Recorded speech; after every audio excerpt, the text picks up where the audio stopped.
Bethlehem, I love its streets, its neighborhoods, how we are Muslims and Christians like brothers and sisters. We are in school together. We defend our humanity together. People were joking like you have a career and a husband together. That's so much luck. I lost my father when I was 1 year old. My mother struggled mentally, and I always felt that I want to help myself and also help people. In the 19th and 18th century, they were calling the literary salons spa for the mind. When you hear psychology, it carries a stigma, but when you hear spa is about physical relaxation, sauna, jacuzzi, physical health and mental health all together. Severe anxiety, panic attacks, depression, clinical depression, psychosomatic problems. We don't talk about PTSD because today what's happening is beyond PTSD. It's not post-trauma. We are still facing extraordinary events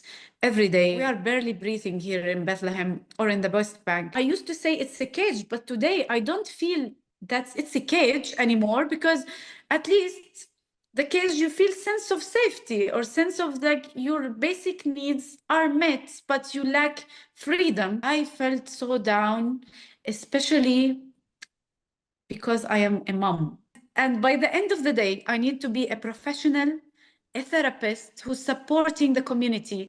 My resources are my faith as a Christian, my faith of our case as Palestinians, the love of my children, the love of my family. My resources as well are my tools and my knowledge as a psychotherapist. To know that there is someone out there who's witnessing our pain and to validate our feelings and to tell us that we are here with you. I force myself and imagine a bright future where we laugh without fear, where we are a family together, have the freedom of movement. I see my kids studying the things that they love to study. I hope and I pray for a better future. Today, I speak to Jumana Kaplanian, a Christian Palestinian psychologist and mental health trainer from Bethlehem.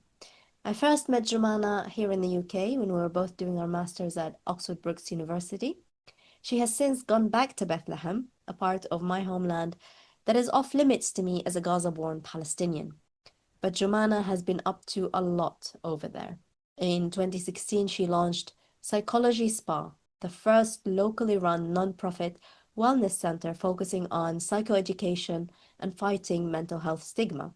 It's a space where Palestinians and women in particular can receive support. Jumana, you're the one actually in Falastin right now. I'm not, but welcome to Falastin, the podcast. Thank you, Jehan. I always told you that it's easier to meet as Palestinians abroad than to meet in Palestine. Yes, it's always, to be honest, it's always nostalgic for me when we speak. It reminds me of those carefree days as a student in the university. In UK.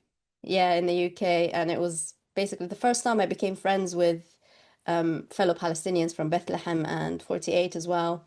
And I'll try my best to kind of keep this conversation in the same kind of light-hearted spirits.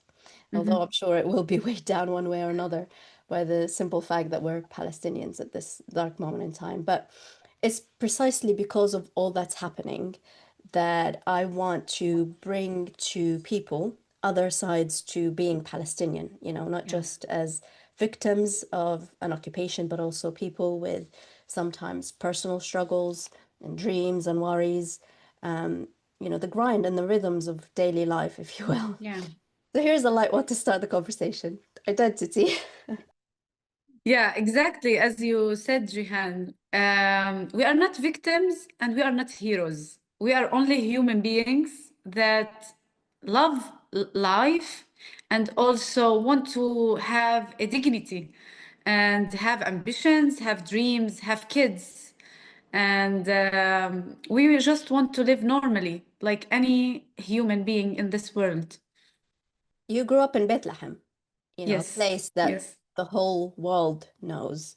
Yeah, a Usually, holy place. yeah. Usually it's through the lens of, you know, Christmas, tourism, headlines. But tell me about your childhood in Bethlehem, your family, the type of friends you had, your faith, Christian community. You're practicing Greek Orthodox Christian? Yeah. I practiced as Catholic Christians, but then I'm married to Greek Orthodox man. So I have kind of mixed identity, and I'm also Armenian. But as you said, I raised as a Christian in Bethlehem. I like to consider myself a Christian, not talking about the affiliations, because I believe that we are all one in Christ. So I raised to a modest family where life was more simple. But of course, the occupation was always through our childhood. And recently, I just saw a photo when I was 10 years old in front of the Nativity Church, where I was holding a paper with other kids, and there was written on it, "Stop bombing Bethlehem." So I was like, it was kind of a trigger to me. Like, this happened when I was 10 years old ago. And today I'm 35, and still the same thing, and even worse, happening, that we don't feel safe, and we are afraid, anxious, trying to be hopeful about the future, but nothing seems hopeful today. Trying to cling to faith, the way we raised, that we are faithful, that we believe that justice will prevail at the end.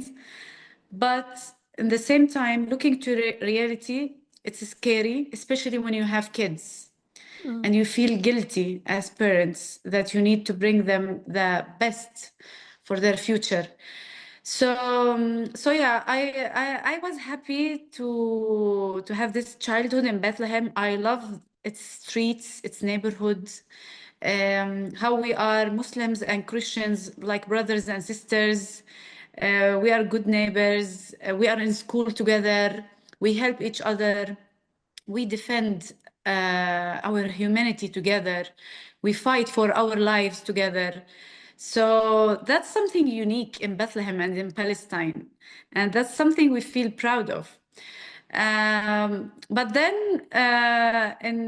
when I was in university, I finished at Bethlehem University studying social work and psychology.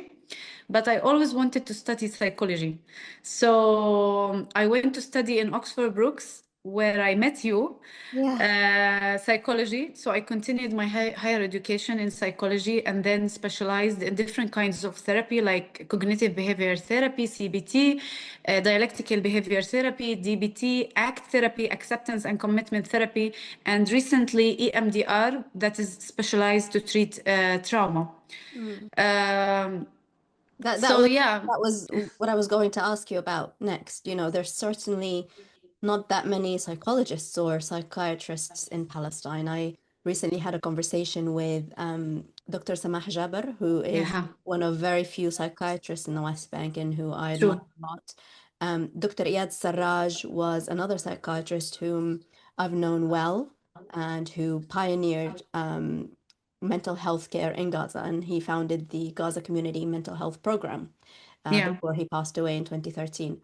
Now, this might be an obvious one to answer, considering you're Palestinian, you grew up in a place where trauma is almost generational.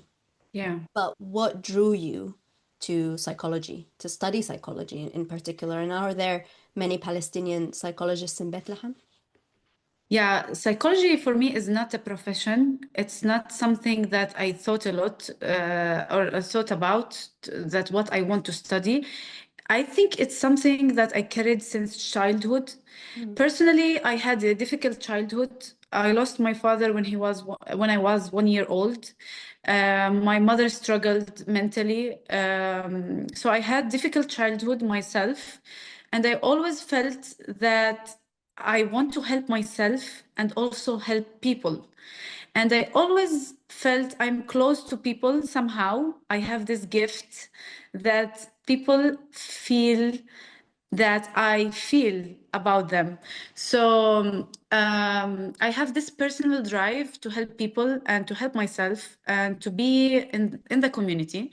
And also, as you said, the generational trauma and being raised in a community where there are bombing, occupation, lack of security, always tension. So that increased my desire to study psychology. And so when I start studying psychology, I start to believe more that I totally fit here, because I wanted also to give back to my community and to facilitate the healing process of my people. So basically what I'm doing today is try to heal myself, then trying to facilitate healing and provide space for people to heal. Yeah, so that's why I believe that the work I do at Psychology Spa is unique, and people find it unique because it comes from the heart. It's not only a career or a job that I do. Everything that I do, it comes from my heart, from a passion and desire to be with people, to provide a supporting hand to my community. Yeah. I know your husband, who you married not long after you left Oxford, was Yeah. your main backer starting up Psychology Spa. How did that all happen? I mean, how did you first come up with the idea Yeah. to establish Psychology Spa, and what did you mean to achieve with it, and how did Ilyas support you? Okay. Actually, I was blessed. I met my husband 5 days ago. I came back home. So people were joking, like, you have a career and a husband together. That's so much luck. But I don't believe that's luck. I believe when you plant good, you receive good. And that's blessings. Because whenever you do good, at some time, you don't know when, but you will take it back. So I was blessed to meet my husband, and the most thing that I liked about him, that he's a human, a good human, a kind human. He has a background of sociology and psychology, so he knows how to be a social being. So he liked what I do. He saw the passion out of me. He saw the leadership skills and how I am when I work with groups. So we start talking about it as a couple, as engaged couples. And at one day night, I was thinking about the name. So I was like telling him I want to call it Psychology Salon. And then we start talking about it. And he said, why? I said, because we will meet in groups to raise awareness about mental health and make mental health accessible and culturally sensitive, and in a stigma-free place where people will feel safe to talk about it and not being stigmatized. So he was like, yeah, but let's Google it. And when you come back from UK, you are always conscious about plagiarism and you want something original. So we start Googling it, and I found something about the name of salon worldwide. So I start to think about something original. And while I was reading in the literature, reading about psychology and literature long times ago in the 19th and 18th century, I came to the word spa. They were calling the literary salons spa for the mind. And I was like, okay, psychology is also spa for the mind. So I was like talking with my fiance at midnight about it, and he was like, wow, it's amazing. And it's also light to break the stigma, because, when you hear psychology, it carries a stigma. But when you hear spa is about physical relaxation, sauna, jacuzzi, massage. So it's light and approachable, and it also has deep meaning to focus on the physical health and mental health all together. So yeah, that's how the name become. And since 2016, I start working to make it like legal. I registered in the Palestinian economy for as a nonprofit company. And start legal procedures and took the certificate and start working in the field all around the West Bank. I had a dream to work on Gaza, and that was on the plan, but unfortunately, and it deeply aches me to know that Gaza is different today than it used to be. And I hope that I still have and carry this hope and weight that one day we'll be able to do workshops all around Palestine. So basically the workshops was like tackling any issue or talking about any topic related to mental health in a stigma-free place. And we worked on the identity of the place, like on the colors, on the chairs, on the like having plants. Actually, now I am in the space and at Psychologist Pass. So we work to have an identity of the space that brings comfort and breaks the stigma, because usually the idea of any human being, like therapy or mental health, is like an office and clinic. And there is the sick person or the patient and the psychiatrist or the psychologist. So I wanted to break this stigma and to break this image and make it more light and approachable and accessible to people.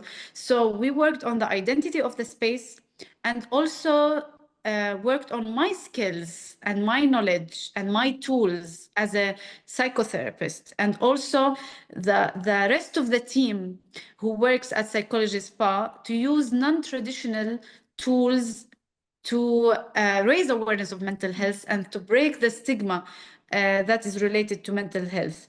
So the untraditional tools like using drama to relieve stress, to talk about mental health, to highlight a special topic about mental health. So like plays and stuff, like plays and yeah, like plays, special tools that the drama therapist will use to encourage people to express emotions and to express their ideas and thoughts about certain topics, and also include children in mental health, because like drama is so light to children, and to empower them since childhood to be more resilient and to work on their feelings, thoughts. So that's different also and unique at Psychologist Spa. We don't only work with adults, we also work with children. We had summer camps. We have so many fun activities like music sessions, art sessions for kids, and also movie nights for teenagers that we can watch a movie and then discuss its psychological messages.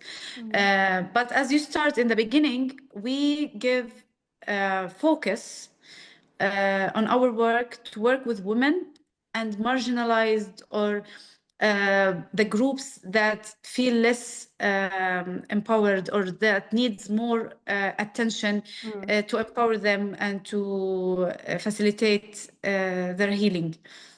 Yeah. And what sort of problems do these people usually face? Like what sort of issues are they dealing with, and they need the help and support with?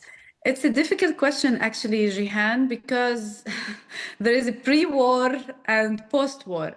To be honest, like before the war, like 7th of October, we had also like kind of similar problems because we are under occupation since 1984, 48, sorry. But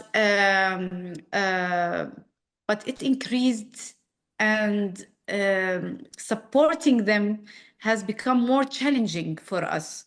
We can talk about problems like severe anxiety, panic attacks, depression, clinical depression, what else? Psychosomatic problems. Like, I would say from my clinical experience, working with people like individually in therapy, like mostly everyone that I deal with, they are dealing with psychosomatic problems like pain in the stomach, pain in the head, in the back, immune disease, that was like mainly, according to science, it's mainly triggered by severe stress. We don't talk about PTSD because today what's happening is beyond PTSD. It's not post-trauma. We are still traumatized.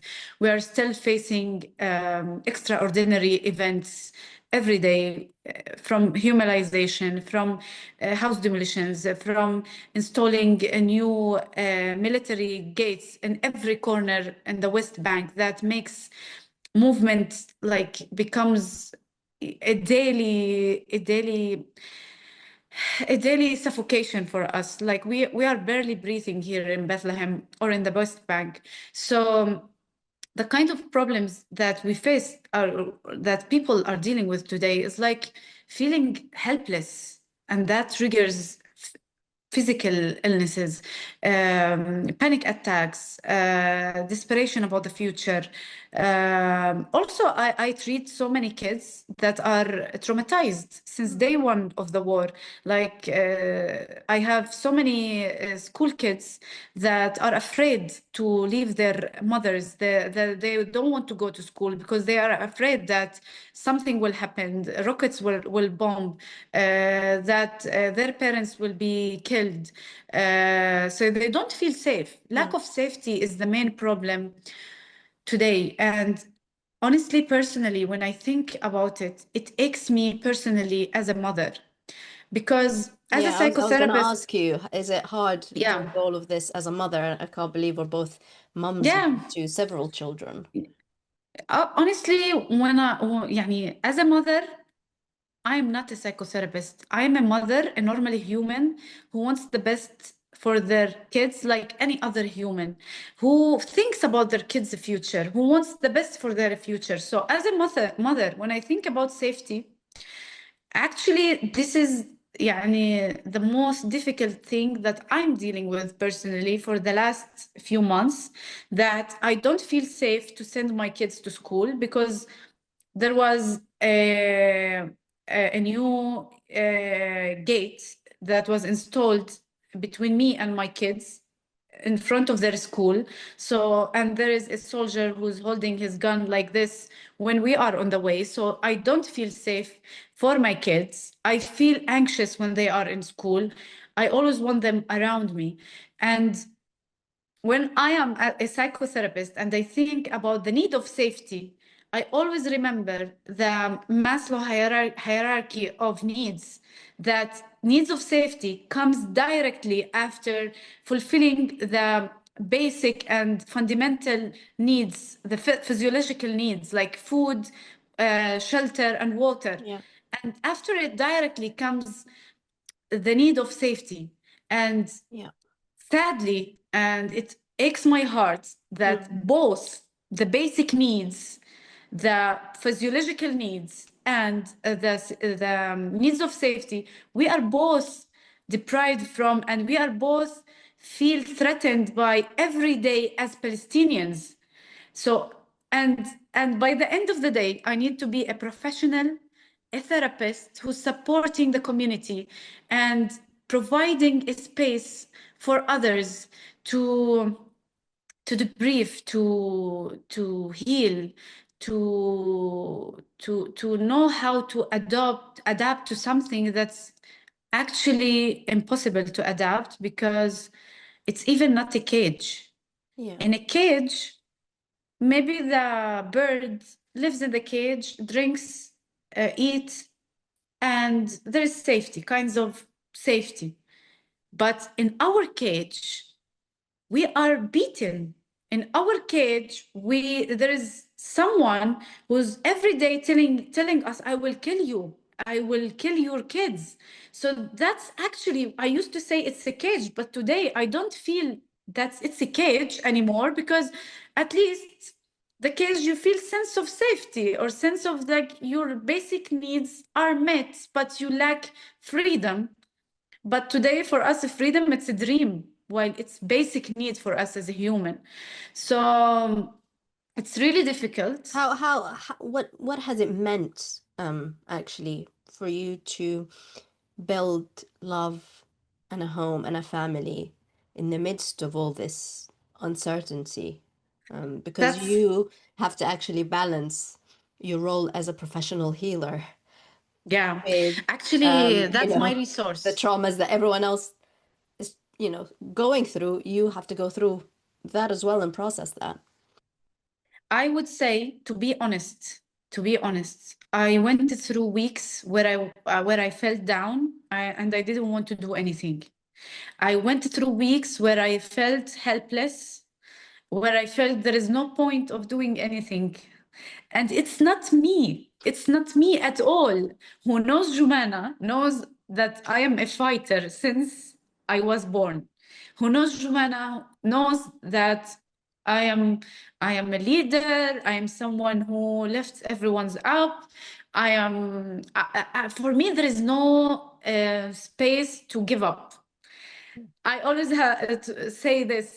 I either give up there's no space to give up. I either يعني live life or fight. So there is no point, there is no option to live life because I'm a believer and I love life. So I will fight, and we always rise stronger after difficult times.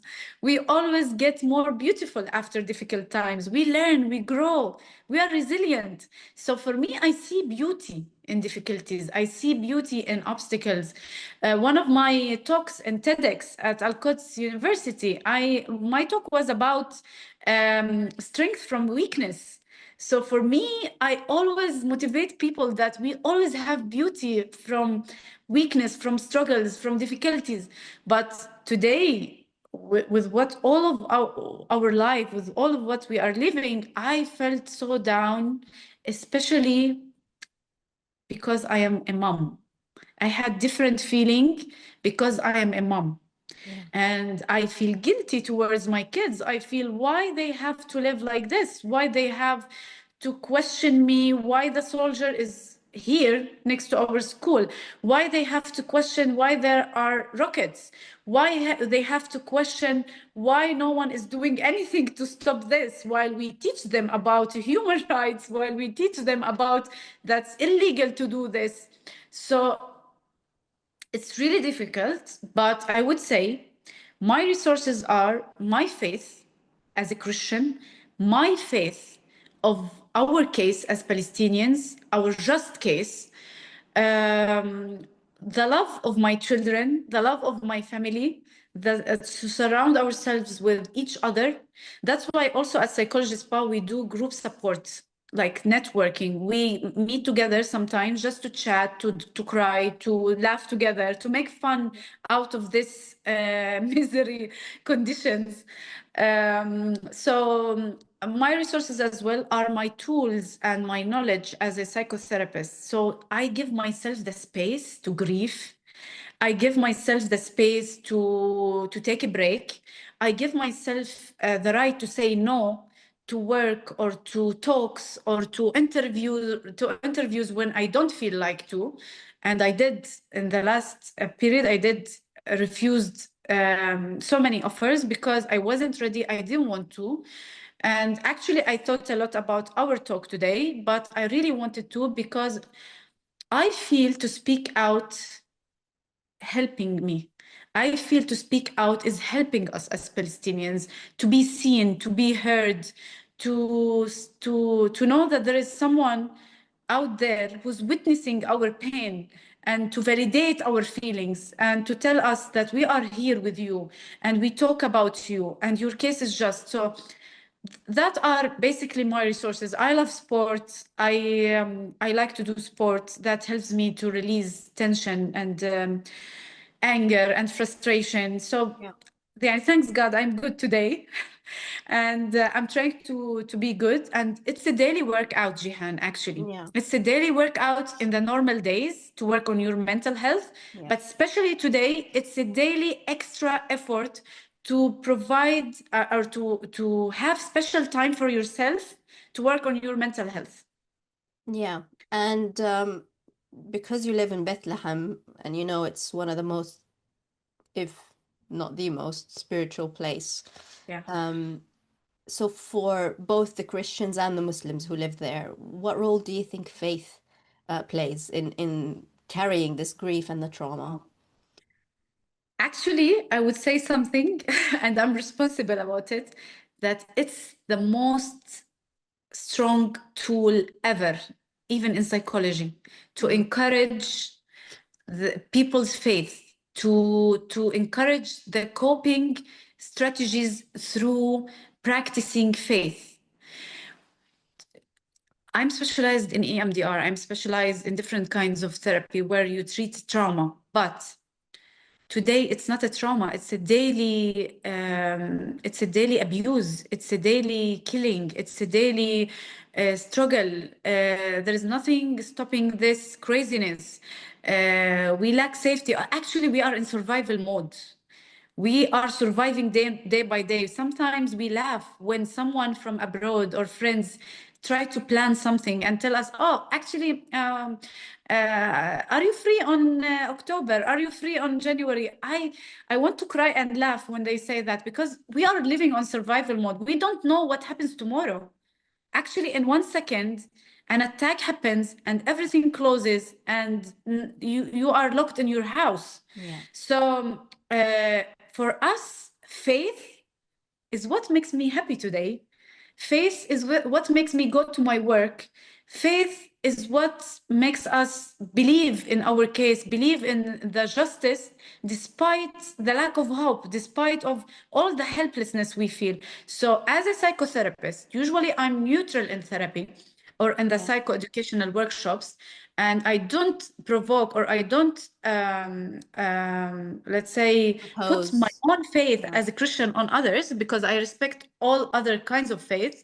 But I encourage Jehan's faith. I encourage Muhammad's faith. I encourage Lena's faith. I encourage you to practice your rituals, because it helps you to be steadfast, and it helps you to heal, and to be able to make sense of everything, to make sense, and to be a good mother, a good father, and and this also, it's good for our kids, because it gives us hope. So it's the most important tool ever, especially in such time. And when you look at the future, your future, whether as a woman, a Christian, a Palestinian, what are your aspirations, and what kind of world do you hope to leave your little ones? You know, and in moments of despair, where do you draw, let's say, your hope from? I love life. I love every second of it. I am someone who, when I work to the last minute. When I love to the last minute. When I enjoy my vacation, I enjoy it with every second. When I'm with my kids, I enjoy every second of it. So when I look to the future,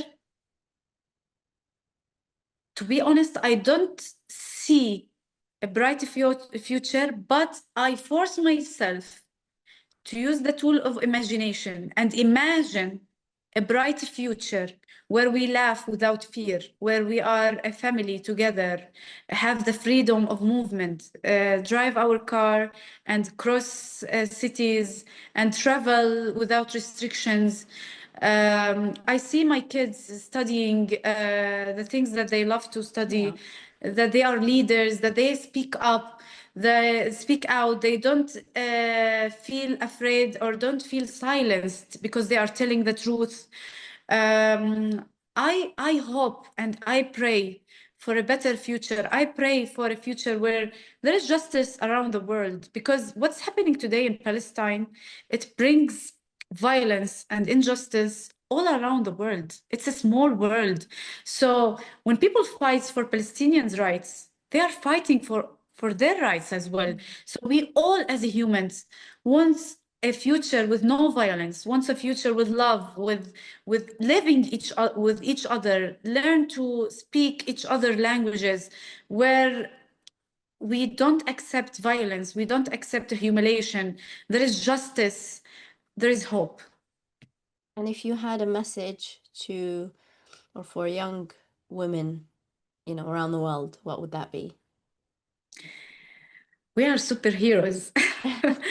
That even in the darkest moments, even where you feel there is no hope, even when no one supports you, there is another woman right there who's trying to stand up on her feet and to fight for her family, for her kids, for her career, for her ambitions. Yeah. And we are superheroes. We have all of this power.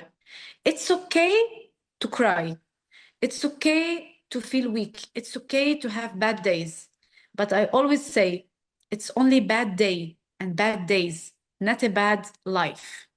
Life is beautiful despite all of this difficulties and war and killing and evilness. And on that hopeful note, thank you so much, Jumana, for joining me. And it's always, always, always good to speak to you. And Habibti. the best of luck with Psychologist Spa and everything that, you know, the future may hold. لأني ولدت فلسطينيا لأن جذوري في عمق الدهور لأني ولدت عربيا وأني في القدس من فجر العصور أموت كل يوم أموت كل يوم القدس لنا دوما القدس لن تموت القدس